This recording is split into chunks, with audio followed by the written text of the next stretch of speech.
बरसात का मौसम अपराजिता से ढेरों फ्लावरिंग लेने के लिए बहुत अच्छा मौसम है तो परमानेंट प्लांट, लेकिन बरसात में बहुत अच्छी फ्लावरिंग करता है। आपके प्लांट में अच्छी ग्रोथ नहीं हो रही है, फूल नहीं आ रहे हैं, पौधा जैसा आप लाए थे वैसे ही पड़ा हुआ है, तो फिर कुछ बातों का ध्यान रखिए और एक फर्टिलाइज़र मैंने बताया है उसका प्रयोग करिए। 100% आपके भी प्लांट में फ्लावरिंग होगी। तो चलिए वीडियो को स्टार्ट करते हैं।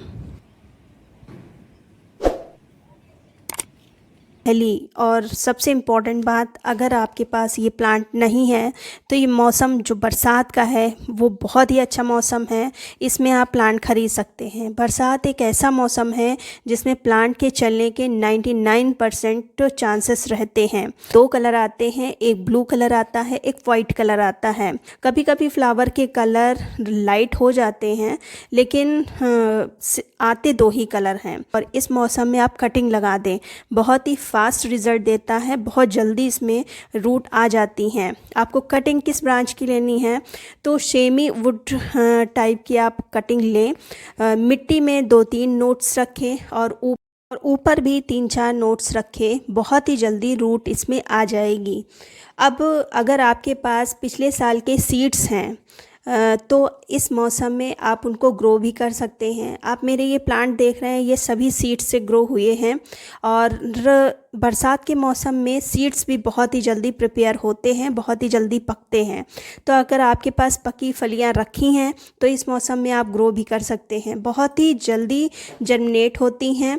जबकि गर्मियों में अगर लगाते हैं, जैसे फरवरी मार्च में अगर इनके सीड्स लगाते हैं तो उनको जर्मिनेट होने में टाइम लगता है, आपको पहले से भिगोना पड़ता है। जबकि अगर आप बरसात में लगाते हैं तो 3-4 दिन में ही उनका जर्मिनेशन हो जाता है, बहुत ही जल्दी प्लांट ग्रोथ भी पकड़ता है। फिर और अपराजिता के लिए एक सबसे ख़ास बात, ये चूँकि लता वाला प्लांट है तो इसको जब भी पॉट में ग्रो करें तो इसको सपोर्ट ज़रूर दें। बिना सपोर्ट के ये अच्छे से ग्रो नहीं हो सकता है और अच्छे से फ्लावरिंग नहीं कर सकता है। जैसे कि मैंने वाइपर के 2 डंडों का प्रयोग किया है और ऊपर जो आप देख रहे हैं गोलाई, वो बाल्टी जो होती है उसका है। तो कोई भी शेप में इसको ढाल सकते हैं या सिंपल सा रस्सी बांध के उस पर चढ़ा सकते हैं या कोई शेप भी दे सकते हैं। तो ये सब चीज़ें करना ज़रूरी होता है। अब बात कर लेते हैं कि अगर आपके प्लांट में ग्रोथ नहीं हो रही है, फ्लावरिंग नहीं हो रही है, तो देखिए किसी भी प्लांट को ग्रो करने के लिए 3 चीज़ों जो मेन ज़रूरत होती हैं वो है नाइट्रोजन, पोटेशियम और फास्फोरस।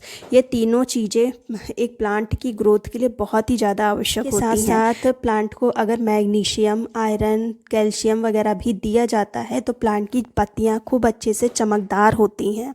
तो आप घर में ऐसी बहुत सारी चीज़ें होती हैं जिनको पीस के आप अपने प्लांट में डाल सकते हैं, प्लांट की ग्रोथ बहुत अच्छी होगी। उसमें सबसे पहले नंबर पर आता है बनाना है। वो है 2 बनाना के जो छिलके होते हैं उनको, और साथ ही साथ जो सरसों की खली होती है, ये लगभग 10 ग्राम सरसों की खली और 2 बनाना पील हैं, और उसको 1 गिलास पानी में रात भर के लिए, कम से कम 2-3 रातों के लिए छोड़ना है, ढक के रख देना है किसी शेडी एरिया में। फिर ये बहुत ही अच्छे से फर्मेंट हो जाएगा। जब इस तरह से कुछ स्मेल देने लगे तो ये जान जाइए कि ये फर्मेंट हो चुका है। तो उसका मैंने आधा ग्लास पानी ले लिया है। अब आधा ग्लास पानी में मैंने 1 ग्लास पानी भर के खूब अच्छे से मिला दिया है। फिर अब ये जो फर्टिलाइज़र तैयार हुआ है बनके, अब इसको हम अपने प्लांट्स पर डाल देंगे। ये फर्टिलाइज़र फ्लावरिंग लाने के लिए बेस्ट फर्टिलाइज़र है। डालते समय इस बात का ध्यान रखिएगा कि मिट्टी बहुत ज़्यादा गीली नहीं होनी चाहिए। 1-2 दिन तक धूप निकले तब इसका प्रयोग करें। अगर बारिश हो रही है तो इसका प्रयोग बिल्कुल भी ना करें। साथ ही साथ प्लांट को धूप में रखें। जितनी अच्छी आप इसको धूप दिखाएंगे, प्लांट उतनी ही तेज़ी से ग्रोथ करेगा और कलियां बनाएगा। उम्मीद करती हूँ वीडियो अच्छा लगा होगा, जानकारी अच्छी लगी होगी।